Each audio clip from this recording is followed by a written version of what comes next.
Assalamualaikum warahmatullahi wabarakatuh. Waalaikumsalam warahmatullahi wabarakatuh. Ya, saya Bambang Sadono dari channel Inspirasi Jawa Tengah. Mudah-mudahan channel ini benar-benar memberi inspirasi, memberi motivasi, memberi informasi, dan kalau bisa sampai memberi solusi. Kali ini dalam situasi ya kita menjelang penerimaan mahasiswa baru, sekarang sudah sampai pada tahapan seleksi bersama masuk perguruan tinggi negeri yang disingkat SBMPTN. Nah, untuk memberi semangat atau mungkin memberi kiat bagi para peserta yang akan mengikuti UTBK, ujian tulis berbasis komputer SBMPTN, saya telah mengundang 2 orang tamu yang sudah berpengalaman mengikuti UTBK SBMPTN. Ini ada 2 orang, masing-masing Mbak Ida Purnama Sari. Sekarang duduk di Prodi Manajemen Sumber Daya Perairan Akuatik, Fakultas Perikanan dan Ilmu Kelautan Universitas Diponegoro, masuk pada tahun 2018. Apa kabar Mbak Ida? Alhamdulillah baik, Pak. Baik ya. Yang kedua ada Mbak Ada Tasya Koirunisa. Sekarang menjadi mahasiswa di Prodi Sastra Inggris Universitas Negeri Surakarta atau yang dikenal dengan UNS 11 Maret, masuk tahun 2019. Assalamualaikum Mbak Ada. Waalaikumsalam. Ini 2 orang yang luar biasa, yang dua-duanya diterima masuk melalui seleksi SBMPTN yang dikenal melalui UTBK, ujian tulis berbasis komputer. Ini mereka berasal dari sekolah yang istimewa juga. Ada sekolah mewah gitu ya. Betul kan Mbak ya? Berasal dari sekolah yang mewah ya? Iya, Pak. Mewah artinya mepet sawah gitu ya. Iya, benar sekali, Pak. Jadi sekolahnya ada di desa, ini juga orang desa. Dua-duanya alumni SMA PGRI 2 di Kayen, ya, Kabupaten Pati. Jadi Patinya aja tidak kota Pati, tetapi kecamatan Kayen. Ya. Tetapi jangan remehkan sekolahnya di kota kecamatan yang mepet sawah, tetapi yang penting dilihat adalah prestasinya. Banyak yang diterima di perguruan tinggi negeri, bahkan ada yang ada tanpa tes dan sebagainya. Nah, ini saya pilih memang yang mengikuti SBMPTN karena sekarang sedang banyak sekali anak-anak muda lulusan SMA, SMK yang sedang berjuang untuk bisa sekolah di perguruan tinggi negeri melalui SBMPTN. Nah, saya akan mulai dengan Mbak Ida. Apakah ada persiapan-persiapan khusus ketika mengikuti UTBK SBMPTN? Silakan Mbak Ida. Oke, terima kasih, Pak. Ya. Jadi dari saya sendiri ketika mengikuti ujian tulis berbasis komputer, namun pada saat tahun saya itu masih disebut SBMPTN, seleksi bersama masuk perguruan tinggi. Jujur saja saya tidak ada persiapan khusus karena waktu itu saya lebih memfokuskan diri untuk mengikuti ujian nasional. Namun di samping itu tapi tetap saya juga belajar mengenai materi-materi SBMPTN, namun fokus saya lebih ke UN gitu saja. Untuk kiat khususnya persiapannya ya cuma belajar tentang materi yang akan di SBMPTN kan.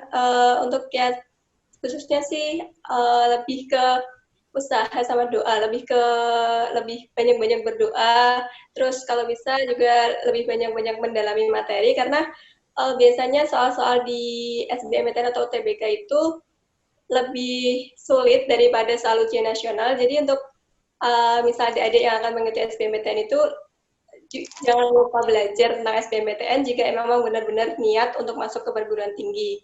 Juga jangan lupa banyak-banyak berdoa, sama restu orang tua itu sangat penting sekali. Terima kasih, Pak. Terima kasih.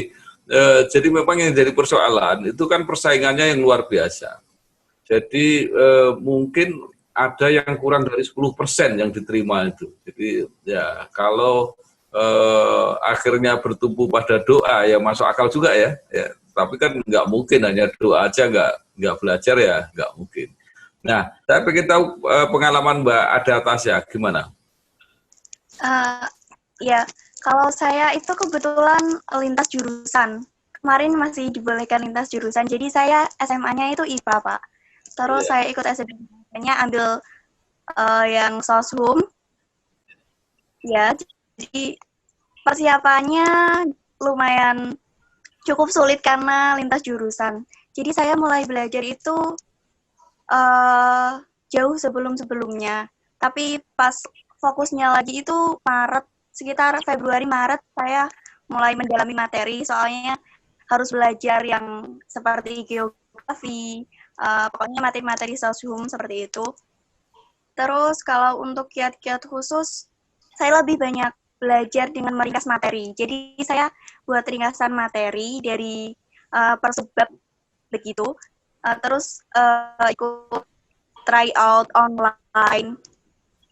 Terus juga pinjam soal SBMPTN dari kakak kelas seperti itu. Ya, saya kira menarik ini kiat yang disampaikan Mbak Ada tadi. Yang pertama belajar dari soal-soal yang lalu yang pinjam dari kakak kelas, mungkin kemudian juga membuat ringkasan, jadi materinya diringkas dulu, ya. Jadi kemudian juga mungkin ada persiapan-persiapan yang lain. Ya. Nah, sekarang kembali ke Mbak Ida, ini prodi manajemen sumber daya perairan akuatik ini memang pilihan pertama atau pilihan yang berikutnya? Oke, terima kasih Pak. Untuk manajemen sumber daya perairan sendiri itu merupakan pilihan yang kedua. Saya waktu mengikuti SBMPTN, saya mengikuti IPC atau ilmu pengetahuan campuran. Jadi saya mengikuti dua, ada Saintek sama Soshum. Jadi pilihan pertama saya itu manajemen Undip, yang pilihan kedua manajemen yang merupakan materi Soshum, yang kedua itu manajemen sumber daya perairan yang merupakan materi Saintek. Jadi waktu itu saya lebih, karena saya juga dulunya IPA, waktu persiapan SBM saya lebih memfokuskan diri mempelajari Soshum karena saya kurang di Soshum gitu.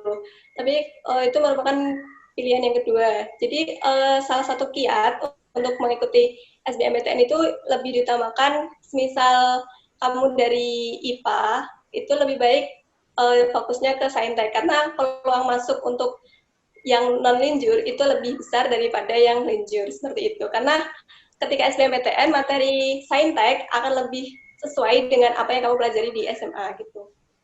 Ya, artinya lebih baik sesuai jurusan atau lebih baik yang keluar dari jurusannya sendiri gitu? Sebenarnya itu tergantung dari minat Pak, tapi kalau dari saya sendiri lebih baik yang selinjur, karena kalau selinjur itu kita sudah tahu materi mengenai IPA. Misal saya dari IPA, saya sudah mengetahui materi IPA, nanti yang diujiankan juga Saintek. Jadi kita lebih paham materi apa yang akan diujiankan, seperti itu. Jadi artinya walaupun di pilihan kedua, ini yang lebih sesuai gitu ya menurut Mbak Ida ya? Iya, karena waktu mengerjakan saya juga lebih yakin kalau lebih banyak bisa mengerjakan di Saintek daripada mengerjakan di bidang sosialnya, seperti itu. Ya, oke.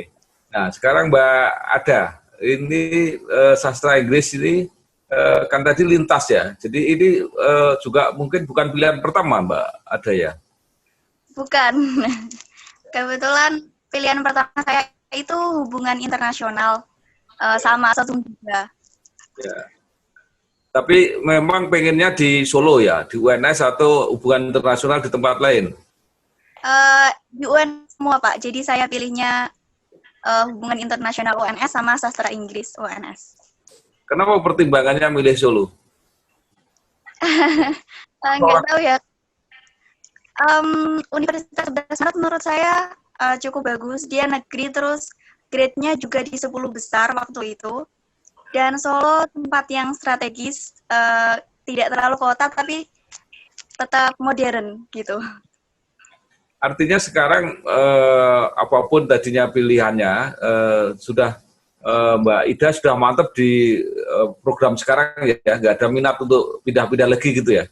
Alhamdulillah tidak Pak, sudah yakin di prodi yang sekarang. Gambarannya kira-kira apa nanti setelah lulus lapangan kerjanya apa?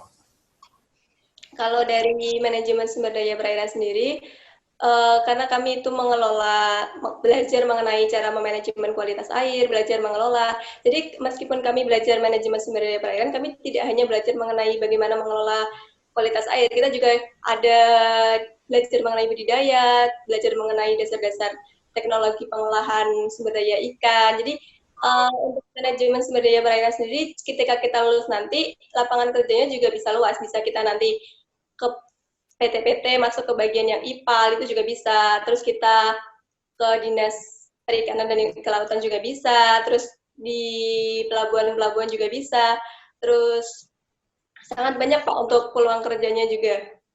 Jadi Itu cocok untuk orang Padi itu ya, yang dekat pantai-pantai itu ya. iya Pak, cocok. Kalau Mbak ada apa kira-kira gambarannya ini kalau sastra Inggris ini? Kalau sastra Inggris sendiri juga sama banyak sebetulnya peluang kerjanya, karena nggak hanya pelajari tentang bahasa Inggris, tentang bagaimana tata cara berbahasa Inggris dengan baik dan benar, tapi di situ juga ada diajarkan seperti penjurusan lagi, ada literature tentang sastra, belajar tentang ilmu sastra dan karya-karya di Amerika dan Inggris tentunya. Terus ada juga English for Business untuk bisnis. Terus ada English for Tourism untuk di pariwisata. Jadi peluang kerjanya nanti bermacam-macam, bisa jadi jurnalis, bisa bekerja di bidang pariwisata, tentunya di departemen luar negeri, seperti itu Pak.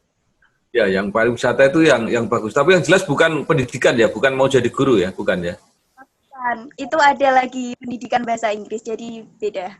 Nah, sekarang persoalannya, waktu Mbak Ida itu kalau nggak salah tes UTBK-nya itu masih apa ya, dua materi gitu ya, masing-masing 2 jam jadi 4 jam, betul? Iya, waktu SBMPTN saya masih diperbolehkan mengikuti 2 materi. Bukan, maksud saya materi tesnya. Itu sekaligus berapa jam gitu atau ada dipisah 2 materi? Dipisah Pak, dari TPA Saintek dulu, kemudian pengetahuan umum, kemudian baru Sasum.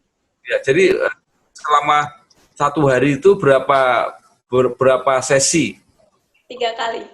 3 kali masing-masing 2 jam? Iya, seperti itu. Nah, Mbak Ada, untuk kali ini kan karena ada pandemi corona ini, tesnya kan cuma sekali dan cuma 2 jam. Itu tes yang bersifat kemampuan dasar gitulah kira-kira, bukan kemampuan materi. Kalau itu kira-kira enak mana yang sekarang dengan yang dulu? Kalau menurut saya enak yang dulu ya Pak. Soalnya sekarang saya dengarnya cuma ada materi TPS, materi skolastik itu tentang matematika dasar sama pengetahuan umum. Jadi tidak ada materi mengenai akademik seperti kalau IPA kimia seperti itu. Jadi susah buat yang anak IPA juga, mereka harus lebih belajar ekstra tentang TPS itu tadi, tentang pengetahuan umum. Seperti itu. Jadi mereka kesulitan ya. Tetapi kan persoalannya tetap aja sama. Persoalannya ini diterima sedikit, yang daftar banyak. Jadi persaingannya itu yang jadi masalah. Kalau Mbak Ida masih ada saran-saran untuk teman-teman yang akan bertarung ini? Dikarenakan ini mumpung masih ada waktu buat belajarlah segiat-giatnya, serajin-rajinnya, pelajari, lebih memfokuskan diri untuk materinya, karena sebenarnya kalau dari saya sendiri lebih enak yang sekarang, karena materi yang diujikan lebih sedikit, sehingga kita bisa lebih fokus terkait materi yang akan diujikan. Jadi buat yang akan mengikuti UTBK atau SBMPTN, pergunakan waktu sebaik-baiknya jangan lupa banyak-banyak belajar, banyak-banyak baca soal, latihan-latihan soal. Karena latihan soal itu lebih membuat kita paham dan mengerti daripada harus kita belajar materi yang lebih banyak seperti itu. Jadi mumpung masih ada waktu, pergunakan waktu sebaik-baiknya dan perbanyaklah berlatih soal. Baik, tapi yang jadi persoalan itu kan soalnya tidak bisa nyontoh soal-soal yang lalu. Ini kan tesnya beda. Gimana caranya? Untuk soal yang lalu juga ada TPS, Pak. Jadi kita juga bisa belajar mengenai materi-materi TPS seperti itu. Oke. Lalu kalau Mbak ada apa saran-saran untuk teman-teman yang akan tes? Sama sih seperti yang disampaikan Mbak Ida, perbanyak baca materi, terus belajar soal-soal itu juga penting karena pola soal dari UTBK tahun kemarin dengan tahun ini itu sebenarnya nggak jauh beda. Hanya saja ada beberapa angka yang diganti seperti itu. Jadi perbanyak latihan soal. TPS di UTBK kemarin juga ada TPS, terus berdoa jangan lupa, berusaha berdoa, minta restu sama orang tua juga. Ini kan tesnya menggunakan UTBK ya, ujian tulis berbasis komputer. Itu apa sih kekhususannya itu dengan berbasis komputer itu? Kalau UTBK berbasis komputer ya pasti kita pakainya komputer, terus per soalnya itu dikasih waktu Pak. Jadi pertama TPS nanti dikasih waktu sekitar 20 menit. Jadi kita mengerjakan satu soal itu harus langsung dikerjakan, tidak bisa melompati terus nggak bisa kembali lagi ke soal sebelumnya gitu. Oh, jadi nggak sempat cari yang mudah dulu gitu, nggak sempat ya? Tidak bisa, jadi emang harus urut soalnya dikerjakan ya itu gitu. Ya, jadi inilah yang mungkin yang baru, yang beda dengan Mbak Ida tadi ya. Pengen tahu lagi, itu kan di perguruan-perguruan tinggi itu kan sudah diketahui itu program-program studi tertentu itu peminatnya sangat banyak sehingga persaingannya sangat keras di situ. Ada nggak strategi untuk memilih yang jalur-jalur yang agak kosong gitu, Mbak Ida dulu coba. Kalau untuk yang peluang masuknya banyak itu, ya yang pasti peminatnya lebih sedikit dan kuota diterimanya itu lebih banyak. Itu mesti peluang masuknya lebih besar daripada yang peminatnya lebih banyak, seperti itu Pak. Ya. Tapi ya ini Mbak ada ya, ada nggak cara mengukur itu? Kalau nggak salah lulusan tahun kemarin sudah ada itu. Dia nilainya berapa, kira-kira bersaing di program itu mungkin apa enggak gitu. Gimana Mbak ada enggak? Sebenarnya kemarin itu ada dua isu. Jadi pertama dari nilai rata-rata, jumlah nilai rata-rata per materi gitu Pak. Jadi jumlah nilai rata-ratanya kan ada yang 500 sekian lebih, ada yang 600. Jadi itu dijadikan passing grade buat per jurusannya. Terus ada juga yang isu kedua itu per sub materinya. Jadi misalkan katakanlah jurusan kedokteran. Nah, itu yang lebih diutamakan itu dari nilai biologi. Kalau nilai biologinya tinggi, kemungkinan besar bisa masuk ke situ. Terus kayak di psikologi, di nilai psikologinya tinggi, di prodi psikologi itu nilai soshum yang dipakai itu sosiologi seperti itu. Sekarang ini pertanyaan mungkin yang terakhir ya untuk berdua. Ida dan Mbak Ada ini dari sekolah yang tadi sudah saya katakan ya, sekolah yang mepet sawah gitu ya, di Kayen, gitu, Kabupaten Pati. Pertanyaan saya, dulu ketika memilih sekolah itu, apakah milih yang dekat rumah, atau mungkin yang bayarnya murah, atau gimana? Karena kalau dari segi kualitas kan terbukti dari sekolah di situ pun bisa pada masuk ke perguruan tinggi yang baik gitu ya. Jadi artinya kan tidak perlu sekolah itu yang harus pergi ke kota atau bagaimana. Jadi waktu milih sekolah itu pertimbangannya apa, Mbak Ida? Kalau dari saya sendiri pertimbangannya bukan dari yang dekat rumah, karena sebenarnya saya juga dulu mendaftar ke sekolah yang jauh dari rumah dan harus di asrama. Namun karena satu dan lain hal, akhirnya saya memilih ke SMA PGRI 2 Kayen. Karena selain dari dekat rumah, karena prestasi-prestasi yang ditunjukkan oleh SMA PGRI 2 Kayen. Karena pada masa waktu saya akan mendaftar itu, prestasi-prestasinya sudah cukup banyak sampai ke internasional, sehingga itu menjadi daya tarik tersendiri dari saya untuk mendaftarkan diri saya ke SMA PGRI 2 Kayen tersebut. Gitu ya. Kalau Mbak ada mempertimbangkan nggak, misalnya, oh sekolah ini ternyata banyak yang diterima di perguruan tinggi terkenal, jadi saya pengen sekolah di situ, gitu. Ada nggak kayak?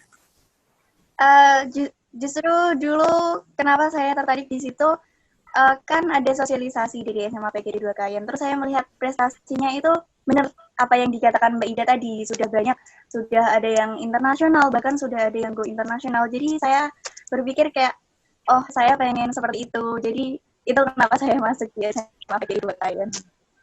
Baik, terima kasih Mbak Ida dan Mbak Ada sudah memberikan sharing pengalamannya. Mudah-mudahan ini membantu, mendorong, memberi motivasi kepada teman-teman lain yang sekarang sedang akan masuk SBMPTN melalui UTBK. Dan yang penting jangan khawatir, walaupun sekolah tidak di tempat yang kota-kota besar, tetapi seperti SMA PGRI 2 Kayen ini sudah membuktikan prestasinya. Jadi yang penting prestasinya, bukan lokasinya, gitu ya.